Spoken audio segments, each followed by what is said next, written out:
ডেজার্টে বানাবো baked French toast, যার জন্য দুটো ডিম ফেটিয়ে তাতে 4 টেবিল চামচ পাউডার মিল্ক দিয়ে দিব। আজকে আমি ব্যবহার করব Dano delight full cream milk powder, কারণ এটা এত রিচ আর ক্রিমি যে ডেজার্টের জন্য একদম বেস্ট। আর চিনির বোতলে 5টা খেজুর দুধে ভিজিয়ে সেটাই ব্লেন্ড করে দিয়ে দিব। আর দিব সামান্য ভ্যানিলা এসেন্স, একটু দারুচিনি গুঁড়া আর 1 চিমটি লবণ।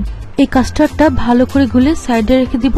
আর এরপর নিব কিছু বার্গার বান। আপনারা চাইলে যে কোনো পাউরুটি ব্যবহার করতে পারেন, তবে আমার কাছে এই বানগুলোই বেটার মনে হয়েছে।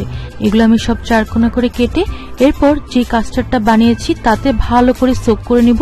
এরপর আরেকটা বাটিতে অর্ধেকটা ফিলাডেলফিয়া ক্রিম চিজ আর 2-3 টেবিল চামচ ডানো স্টেইনলেস ক্রিম দিয়ে ভালো করে মিক্স করে নিব। আর দিব সামান্য দারুচিনি গুঁড়া। এখানে চাইলে চিনি ব্যবহার করতে পারেন, তবে আমি অ্যাভয়েড করেছি। এরপর রাউন্ড কেক মোল্ডে ঘি ব্রাশ করে তাতে সিনামন পাউডার আর সুগারের একটা মিক্সচার দিয়ে একটা লেয়ার দিয়ে নিব। আর সোক করে রাখা পাউরুটি গুলো দিয়ে দিব। আমার কাছে ব্লুবেরির জ্যাম ছিল, সেটা কিছুটা দিয়ে নিলাম। আর ক্রিম চিজের যে মিক্সচারটা করেছিলাম সেটাও দিয়ে দিলাম।